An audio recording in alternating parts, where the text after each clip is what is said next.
Two pure দুনিয়া। আশা করি সবাই ভালো আছো, আমিও খুব খুব ভালো আছি। তো চলো আজকের ব্লগটা শুরু করি, দেখতে থাকো আমার সাথে সারাদিন। আমার সারাদিনটা কেমন কাটে আর কমেন্ট করে অবশ্যই জানিও তোমাদের সারাদিন আজকে কেমন কাটলো। বৃষ্টির দিন, তাই সকালের কাজগুলো তাড়াতাড়ি সেরে নিচ্ছি। মানে বাসি কাজ না করে তো আর অন্য কোনো কাজ করা যায় না, তাই ঝটপট আগেই চলে এসেছি। দরজাটা খুলে সামনের দুয়ারে জল দিতে হয়। মানে ছোটো থেকেই এটা শুনেছি যে কোথাও বেরানোর আগে বাসি ঘর ঝাঁট দিতে হয়, তারপরে একটু দুয়ারে জলও দিতে হয়। তারপরে চলে এসেছি ব্রেকফাস্টে।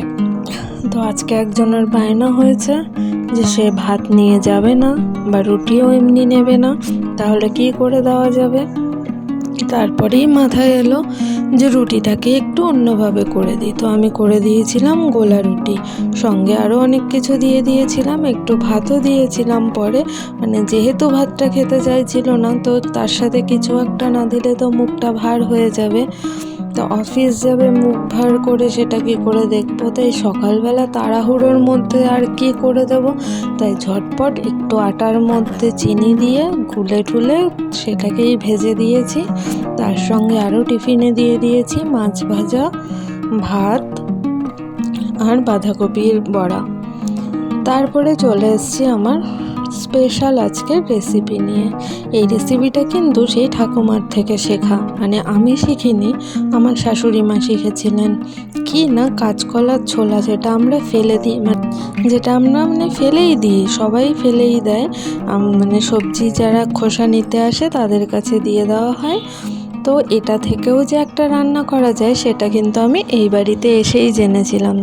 তো তোমাদেরকেও দেখিয়ে দিলাম, শিখে নাও। প্রথমে কাঁচকলার ছোলাগুলোকে কুচি কুচি করে কেটে নেবে, তারপরে ভালো করে ধুয়ে সেটাকে একটু সিদ্ধ করে নিতে হবে, মানে হালকা সিদ্ধ, পুরোটা না।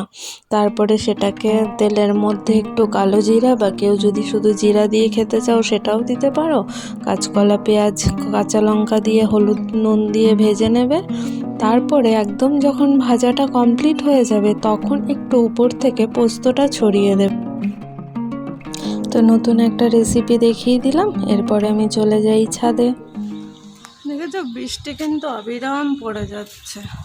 সকালবেলাটা ভাবলাম দেখে যে মনে হয় হবে না, ও বাবা, তো কি হয়েছে এখন দেখো আবার সেই যাস তাই অবস্থা।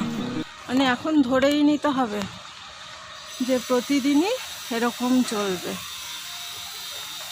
বৃষ্টির আর আমাদের শেষ নেই, এরকম হতেই থাকবে।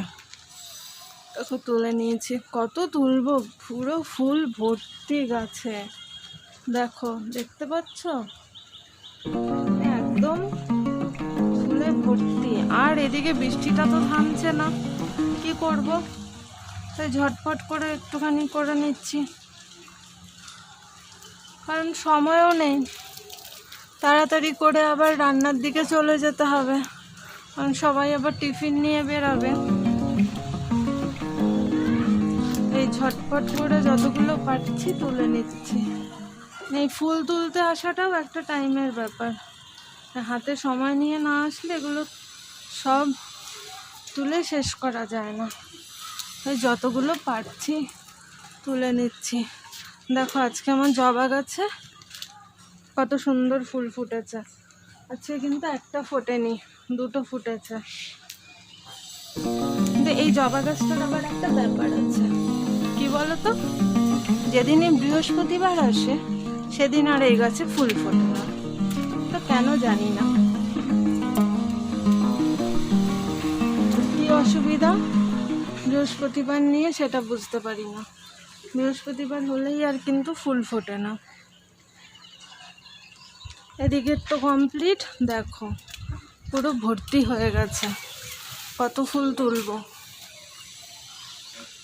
ওরে বাবা, এই গাছেও তো একদম ভরে ফুটেছে, দেখো কি ভালো লাগছে দেখতে। যে এই ফুলগুলোকে কি ফুল বলে আমাকে কমেন্ট করে জানিও, যে এই ফুলগুলোকে কি ফুল বলা হয়, জানাবে কিন্তু, দেখি কারা কারা বলতে পারো।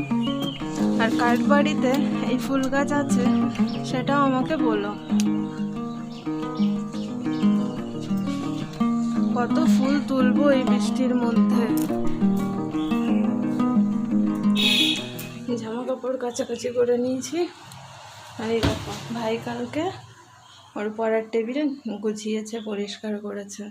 এই জায়গাটাকেও সুন্দর করে আবার সাজিয়েছে, দেখতে পাচ্ছ? নিজেই করেছে। মানে হঠাৎ হঠাৎ ওর মন হয় এগুলো করার। সোজা কথা হইলো হুজুক চাপলে মানুষ যা করে হেয়াই হইলো তাই। কালকে রাত্রিরে হঠাৎ করেই হুজুক চাপছে আর শুরু হয়ে গেছে এইসব। আর এই ব্যালকনির গাছটা কেটে দেওয়া হয়েছিল, আবার দেখো ওরা কিন্তু বাড়তে শুরু করে দিয়েছে। এটা দেখছো পুঁই শাক, লাউ শাকের গল্প শেষ হয়ে গেছে, এখন কিন্তু আবার এই যে পুঁই শাক শুরু হয়ে গেছে। মানে একদিন আমাদের খাওয়াও কমপ্লিট। তো স্নান টান করে নিয়েছি, এরপরে আবার ভিজে জামা কাপড়, এই যে এগুলো না দিলে আবার কালকে কি পরবো। আর এই হয়েছে জ্বালা, মানে উপরে তো কিছু দেওয়া যায় না, তো কি করা যাবে, সব কিছুই এই মানে ঘরের মধ্যেই ব্যালকনি হোক যেখানেই হোক মেলতে হয়। মানে একটা বড্ড জ্বালা, শোকায় না কিছু, বারবার করে এই একবার এখানে মেলতে হয়, আবার রাত্রিবেলা সেই ফ্যানের নিচে নিয়ে মেলতে হয়। আর ভালো লাগছে না, মানে বুঝতে পারছি না যে পুজোর মাসটাতেও কি এরকমই কাটবে।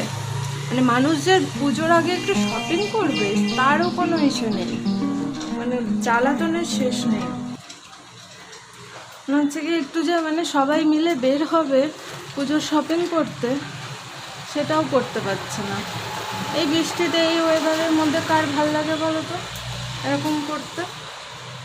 মানে সবাই তো এটাই ভাবছে যে কমবে যাবে, কমবে তারপরে যাবে, আর এই বৃষ্টির কমাকমির কোনো সেই নেই।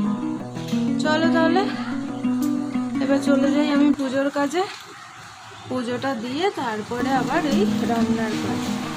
সংসার মানেই কিন্তু একটার পর একটা কাজ আছেই। সারাদিনের তো রান্না বান্না একরকম হয়েই ছিল, তার মাঝে একটু রেস্টও নেওয়া হয়েছে। তারপরে বিকালে আমি আবার একটু টিউশন করি, সেটাও করে নিয়েছি। এরপরে পালা হলো রাতের রান্নার।